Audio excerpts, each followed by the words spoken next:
లేకపోతే నేను నీ మీద కంప్లైంట్ చేస్తా అది ఇది అని బయట మాట్లాడి వచ్చి నన్ను కొట్టాడు. కొడితే ఎస్ఐ కాంప్రమైజ్ అవ్వమని నీ చెల్లికి నీ కూతురికి అట్లా అయితే ఎవడన్నా పబ్లిక్ లో కొడితే ఎస్ఐ ఇది అడుగుతాడా? ఏంటి ఆయనకి స్పెషల్ ఇంట్రెస్ట్? ఏంటి ఇంట్రెస్ట్? ఏంటండి ఇంట్రెస్ట్ సార్? ఏంటి సార్? ఏంటంటే మేడం స్టోరీ ఏదైతే జరిగిందో చాలా బాధాకరం. దాని మీద ఇష్యూ నేను ఎస్ఐ గారి ప్రవర్తన ఏదైతే ఇప్పుడే నాకు తెలుస్తా ఉన్నది. బట్ నేను వచ్చి రాగానే సిఐ గారిని కలిసినాను. దానికంటే ముందు సిపి సైబరాబాద్ రమేష్ గారు కూడా నేను మెసేజ్ పంపించడం జరిగింది. తను చాలా పాజిటివ్గా రెస్పాండ్ ఇచ్చినారు. Okay sir, we have done with the case, నేను ఖచ్చితంగా చూసుకుంటా అని చెప్పి కూడా సైబరాబాద్ సిపి గారు మెసేజ్ ఇచ్చినారు. I'm very happy and thankful for that sir. Cyberabad CP గారికి నేను థ్యాంక్స్ తెలియజేస్తా ఉన్నాను. వెంటనే మళ్ళీ నేను సిఐ గారిని కలవడం జరిగింది. ఆయన ఏదైతే ఇన్సిడెంట్ జరిగిన ఇన్సిడెంట్ అంతా కూడా నేను పూసగుచ్చినట్టుగా నరేట్ చేసి చెప్పడం జరిగింది.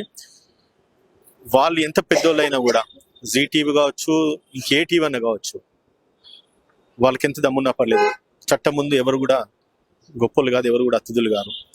100% కేసు రిజిస్టర్ చేసేసి వాడిని ఈరోజు రిమైండ్ చేస్తానేసి సిఐ గారు నాకు చెప్పడం జరిగింది. సిపి గారు కూడా సిఐ గారికి ఇన్స్ట్రక్షన్స్ ఇచ్చున్నారు. డీసీపీ గారి దృష్టిలో కూడా నేను పెట్టడం జరిగింది.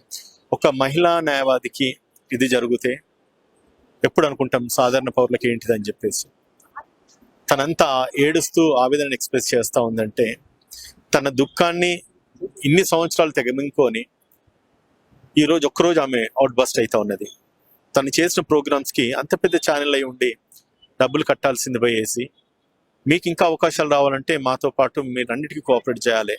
ఈ వ్యవస్థ మారదా? ఈ మూర్ఖులు మారరా? ఎంతకాలం?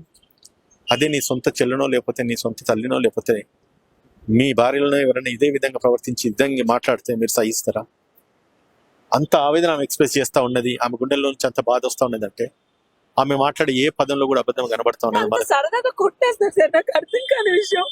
ఒక ఆడపిల్లని కింద పడేసి కొడుతుంటే పక్కనే ముగ్గురు మగాళ్ళ నిల్చొని అంత పెద్ద ఆఫీస్ లో నెత్తి పగలు కొట్టి చెవులు అని ఊడి కింద పడిపోతే ప్రొటెక్ట్ చేయడానికి కూడా ఎవరు రారా సార్? ఏంటి సార్, ఏ సమాజంలో బతుకుతున్నా సార్? ఏ సమాజంలో బతుకుతున్నా మనం? అక్కడికి వెళ్ళి నేను మాట్లాడుతున్నప్పుడు నన్ను ఆ ఛానల్ వాళ్ళు యజమాని కూడా బేసిక్ కామన్ సెన్స్ కూడా లేకుండా మాట్లాడుతున్నారు. వాళ్ళు పావు గంట బయట నిలబెట్టినారు. మా తోటి అడ్వకేట్ కు ఈ రకంగా అన్యాయం జరిగి నాకు కొట్టింది నేను తెలుసుకున్నాను. వస్తే ఎక్కడున్నాడు వాడు అంటే మర్యాద లేదని నీకు అని చెప్పి మాట్లాడుతున్నావు. వాడు అంటే వాని అమ్మని కూడా అంట. ఇంతటి అన్యాయం జరుగుతూ ఉంటే ఈ రోజు వాడికి మర్యాద ఇచ్చేది యూజ్లెస్ ఫెలో గాడికి వానికి మర్యాద ఇచ్చేది ఇంద్రా? యూజ్లెస్ ఫెలో, నీది ఎంత పెద్ద ఛానల్ అయితే ఇంద్రా? ఇదా చేయాల్సింది? ఒక ఆడ మనిషిని కొడతారా? కొట్టి సమాధానం చెప్పించుకుంటారా? ఇదేనా జరిగేది? నేను మాట్లాడుతూ ఉంటే కూడా నాకు తిరిగి సమాధానం చెప్తా ఉన్నాడు.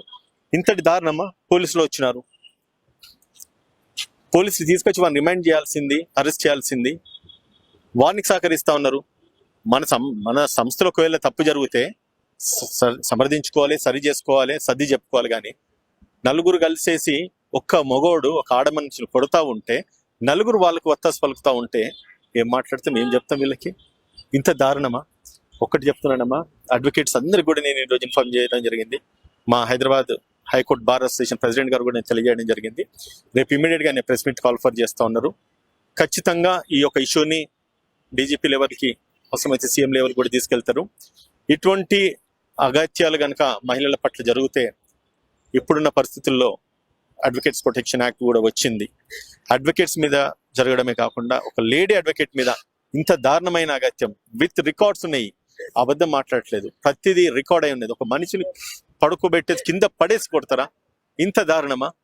ఇదంతా కూడా నేనేం తప్పు చేశానండి? ఒక మగాడు నా మీద పడి కొడుతుంటే ఆ జీటీవీ యాజమాన్యం కూడా దాన్ని సపోర్ట్ చేస్తారా? బేసిక్ కామన్ సెన్స్ ఉందా? ఏం తప్పు చేసి అసలు నీకు ఏం ధైర్యం చూసుకొని నువ్వు నన్ను కొట్టావు, నా ఒంటి మీద చేసావు, నా ఫోన్ పగలు కొట్టావు? నేను అడుగుతున్నాను సార్, ఎలాగో ఒక ఆడపిల్ల ఫోన్ తీసుకొని నువ్వు పగలు కొట్టేస్తావు, తీసి వేసి ఇస్తారు కొట్టాడు కింద.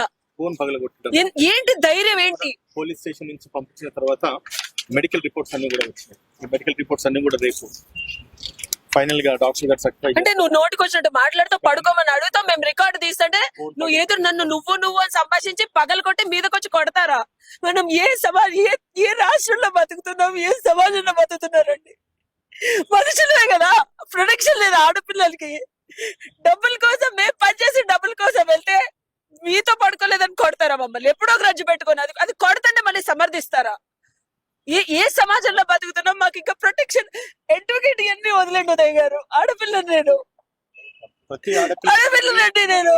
అన్యాయమే ఇది నరేష్, ప్రతి ఆడపిల్లకి జరిగే అన్యాయమే. ఈ రోజు అడ్వకేట్ జరిగిందంటే ఖచ్చితంగా కూడా అసలు నాకు తల ఎంత బాధ సపోర్ట్ ఉంటుంది. చేస్తారమ్మా, మీరేం వరిగా అనక్కర్లేదు.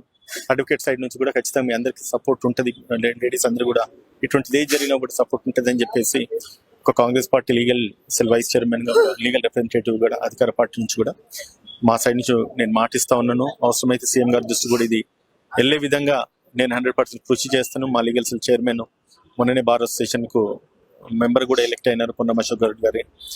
అందరూ కూడా బార్ అసోసియేషన్ కమిటీ అంతా కూడా దీని మీద విచారించేసి ఏం జరిగిందో తెలుసుకొని హైకోర్టు అసోసియేషన్ నుంచి కానీ ఆల్ స్టేట్ బార్ అసోసియేషన్స్ కి ఇది ఇన్ఫార్మ్ చేసేసి ముక్త కంఠంతో ఖండించి ఖచ్చితంగా ఒకరోజు కోర్ట్స్ బైకాట్ చేయాల్సిందిగా నేను ఒక రిప్రజెంటేషన్ అయితే మా అడ్వకేట్స్ అసోసియేషన్ కు, బార్ అసోసియేషన్ కి అయితే ఖచ్చితంగా పంపిస్తాను, తెలియజేస్తాను.